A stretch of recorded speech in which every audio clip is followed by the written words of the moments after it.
Imagine करें कि अगर आपको हमारी दुनिया से 3000 लाइट ईयर्स दूर किसी और प्लेनेट पे भेजा जाए और वहां जाकर आप एक इंतहाई पावरफुल टेलीस्कोप की मदद से अर्थ पर जूम करें, तो मालूम है कि आपको अर्थ पर क्या दिखेगा।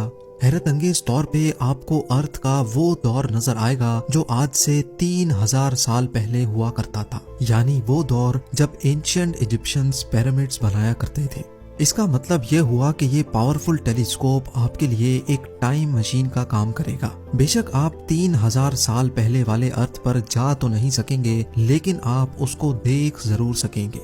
अब आप अपनी इमेजिनेशन से निकलकर इस मशीन को देखें, क्योंकि यही है वो टेलीस्कोप जो हमारी दुनिया से करोड़ों लाइट ईयर्स दूर मौजूद गैलेक्सीज, स्टार्स और प्लैनेट्स के पास्ट में देखने की काबिलियत रखता है। और ये 30 सालों की मेहनत के बाद आखिरकार बना लिया गया है। जेम टीवी की वीडियोस में एक बार फिर से खुशामदीद। नाजरीन, ये टेलीस्कोप नासा के साइंटिस्ट मुसलसल पिछले 30 सालों से बना रहे थे, जिसको आज जेम्स वेब स्पेस टेलीस्कोप कहा जाता है। $10 बिलियन या फिर 75,000 करोड़ रुपए खर्च करके बनाया जाने वाला ये टेलीस्कोप हजारों इंजीनियर्स की खून पसीने की मेहनत का नतीजा है। ये दुनिया का सबसे पावरफुल और सबसे ज्यादा कॉम्प्लेक्स टेलीस्कोप है, जो यूनिवर्स में करोड़ों अरबों साल पहले होने वाले वाकयात को देख सकेगा। और इसी वजह से कई साइंटिस्ट इसको टाइम मशीन का नाम भी दे रहे हैं। नासा के पास अब एक ऐसी चीज आ चुकी है जिसके जरिए अर्थ और इस यूनिवर्स के पोशीदा राजों से अनकरीब पर्दा उठने जा रहा है। लेकिन सवाल ये है कि करोड़ों अरबों साल पास्ट में जो कुछ भी हुआ वो ये टेलीस्कोप कैसे देख सकेगा, ये टेलीस्कोप काम कैसे करता है और हम इसके जरिए क्या क्या देख सकेंगे। इन सवालात के जवाब जानने के लिए जरूरी है कि पहले हम ये जानें कि हमें चीजें नजर कैसे आती हैं।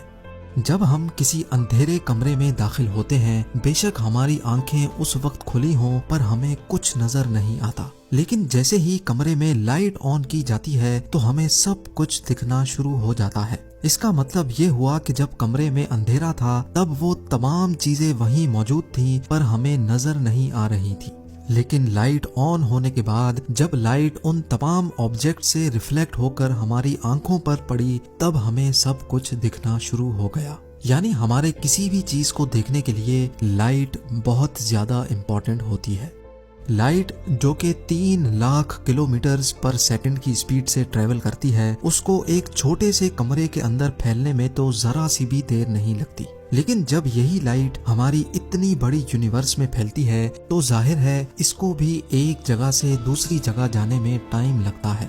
चांद और अर्थ के दरमियान तकरीबन 3,84,000 किलोमीटर का फासला है। सूरज की रोशनी चांद से टकराकर जब अर्थ तक पहुंचती है तभी हमें चांद नजर आता है, और ये रोशनी चांद से अर्थ तक पहुंचने में 1.25 सेकंड लगाती है। इसका मतलब ये हुआ कि जो चांद हम देख रहे होते हैं वो असल में चांद का 1.25 सेकंड पुराना वर्जन होता है। ये तो रहा चांद जो अर्थ से काफी करीब है। दूर जो चमकता तारा आप देख रहे हैं ये है सैटर्न, जो कि हमारे ही सोलर सिस्टम का एक प्लैनेट है। अर्थ से लेकर सैटर्न तक का फासला करीब 160 करोड़ किलोमीटर है। लाइट जो कि 3 लाख किलोमीटर पर सेकंड की स्पीड से ट्रेवल करती है, इसको सैटर्न से अर्थ तक आने में पूरे 5333 सेकंड या फिर 1.5 घंटा लग जाता है। यानी सैटर्न जो कि हम अर्थ से देख रहे होते हैं ये असल में सैटर्न का 1.5 घंटे पुराना वर्जन होता है। अगर इस वक्त सैटर्न टूटकर 2 टुकड़े भी हो जाए तब भी हमें 1.5 घंटे तक ये ऐसे ही दिखता रहेगा। तो यानी ये कहा जाए कि हम सैटर्न के पास्ट में देख रहे होते हैं तो ये भी गलत नहीं होगा। स्पेस साइंटिस्ट और एस्ट्रोनॉमर्स स्पेस में डिस्टेंस को किलोमीटर्स में नहीं बल्कि लाइट ईयर्स या फिर लाइट आवर्स में नापते हैं। स्पेस में लाइट 1 घंटे तक ट्रेवल करने के बाद जितना भी फासला तय करेगी उस फासले को 1 लाइट आवर कहा जाता है। और अगर यही लाइट स्पेस में 1 साल तक ट्रेवल करने के बाद जितना भी फासला तय करेगी उस फासले को 1 लाइट ईयर कहा जाता है। जैसा कि आपने जाना कि सैटर्न से अर्थ तक लाइट को आने में 1.5 घंटा लगता है, तो हम ये भी कह सकते हैं कि सैटर्न अर्थ से 1.5 लाइट आवर्स दूर है। अब हम चलते हैं अपने सोलर सिस्टम से भी बाहर। यूनिवर्स बहुत बड़ी है, इतनी बड़ी कि इस तस्वीर में जो आप गैलेक्सी देख रहे हैं ये है मिल्की वे गैलेक्सी, और इस गैलेक्सी में जो ये छोटा सा डॉट आप देख रहे हैं यहाँ कहीं है हमारा सोलर सिस्टम। ये मिल्की वे गैलेक्सी 1,25,000 लाइट ईयर्स जितनी फैली हुई है, यानी हमारी गैलेक्सी के एक कोने से दूसरे कोने तक लाइट को पहुँचने में पूरे 1,25,000 साल लग जाएंगे। लेकिन हैरान करने वाली बात यह है कि ऐसी लातादाद गैलेक्सीज इस यूनिवर्स में मौजूद हैं, पर हमारी आंखें उनको देख नहीं सकती। वो इसलिए क्योंकि इतना दूर होने की वजह से उनकी लाइट इतनी डिम है कि हमारी आंखें उस लाइट को कैप्चर नहीं कर सकती। लेकिन फिर भी अगर इन गैलेक्सीज और इनमें मौजूद प्लैनेट्स को देखना हो तो फिर इस्तेमाल किया जाता है टेलीस्कोप को। टेलीस्कोप के अंदर कर्व्ड शेप का मिरर लगा होता है जो थोड़ी सी भी लाइट को एक पिन पॉइंट फोकस पर रिफ्लेक्ट करता है, जिससे बहुत धीमी लाइट भी मल्टीप्लाई हो जाती है। जो टेलीस्कोप जितनी ज्यादा लाइट इकट्ठी कर पाएगा वो उतनी ज्यादा चीजों को स्पेस में देख सकेगा। 1990 में लॉन्च होने वाला हबल टेलीस्कोप हमारे सोलर सिस्टम से 10 बिलियन लाइट ईयर्स दूर मौजूद गैलेक्सीज को भी देख सकता है। हबल के इस सिस्टम को डीप फील्ड भी कहा जाता है। ये वो पिक्चर है जो हबल डीप फील्ड ने कैप्चर की थी और असल में हम इन गैलेक्सीज के पास्ट में देख रहे हैं। इतना पास्ट कि जब हमारी दुनिया भी नहीं बनी थी। जी हाँ, गैलेक्सीज का ये वर्जन जो आप देख रहे हैं, इनमें से जो लाइट निकल रही है वो असल में 10 अरब साल पहले निकली थी, जो आज हमारे तक पहुंची है, जबकि अर्थ आज से 4.5 अरब साल पहले बना था। अब सवाल ये उठता है कि जब हबल टेलीस्कोप ऑलरेडी गैलेक्सीज के पास्ट में देख सकता है तो फिर हमें जेम्स वेब स्पेस टेलीस्कोप की जरूरत क्यों पड़ी।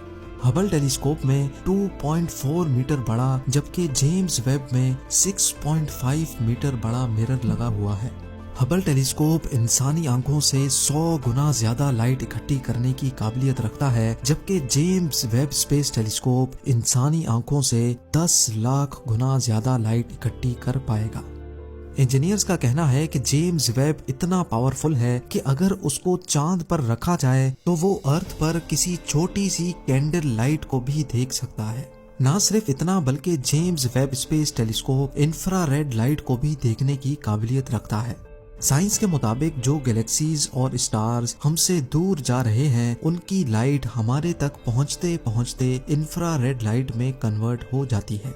इंफ्रारेड लाइट जो ना ही हबल डिटेक्ट कर सकता है और ना ही इंसानी आंखें। जेम्स वेब स्पेस टेलीस्कोप की मदद से हमें उन गैलेक्सीज का भी पता लग जाएगा जो यूनिवर्स में मौजूद तो हैं लेकिन हम उनको देख नहीं सकते। इस टेलीस्कोप का मेन मिरर 18 हिस्सों में ऐसे बनाया गया है कि जब उसको स्पेस शटल में डाला जाएगा तो वो फोल्ड हो सकेगा और स्पेस में एक खास मकाम पर जाते ही उसके मिरर को दोबारा खोल लिया जाएगा। क्योंकि जेम्स वेब टेलीस्कोप को इंफ्रारेड लाइट डिटेक्ट करनी है, इसी वजह से इसका स्पेस में ठंडा होना बहुत ज्यादा जरूरी है। इसके मिरर वाली साइड पर सूरज की थोड़ी सी भी तपिश ना लगे, इसी वजह से इसकी डायरेक्शन सूरज के ऑपोजिट साइड पर होगी, जबकि इसकी बैक साइड पर सन शील्ड की 6 लेयर्स लगाई गई हैं। ये सन शील्ड खुलने के बाद एक टेनिस कोर्ट की साइज जितनी फैल जाती है। ये सब कुछ इतना कॉम्प्लेक्स है कि अगर स्पेस में इसके खुलने के वक्त एक छोटी सी भी गलती हुई तो करोड़ों डॉलर और सालों की मेहनत एक ही पल में ढेर हो जाएगी। 25 दिसंबर 2021 को जेम्स वेब स्पेस टेलीस्कोप को स्पेस में हमेशा के लिए रवाना कर दिया गया है। जेम्स वेब को अर्थ से तकरीबन 15 लाख किलोमीटर दूर एक पॉइंट पर पार्क किया जाएगा जिसको L2 पॉइंट कहा जाता है। नासा के एस्टीमेट के मुताबिक 25 जनवरी 2022 को ये टेलीस्कोप L2 पॉइंट पर पहुंच जाएगा और अगर सब कुछ प्लान के मुताबिक चलता रहा तो L2 पहुंचते ही जेम्स वेब टेलीस्कोप अपना काम शुरू कर देगा। उम्मीद है जेम टीवी का ये एपिसोड भी आप लोग भरपूर लाइक और शेयर करेंगे। आप लोगों के प्यार भरे कमेंट्स का बेहद शुक्रिया। मिलते हैं अगली शानदार वीडियो में।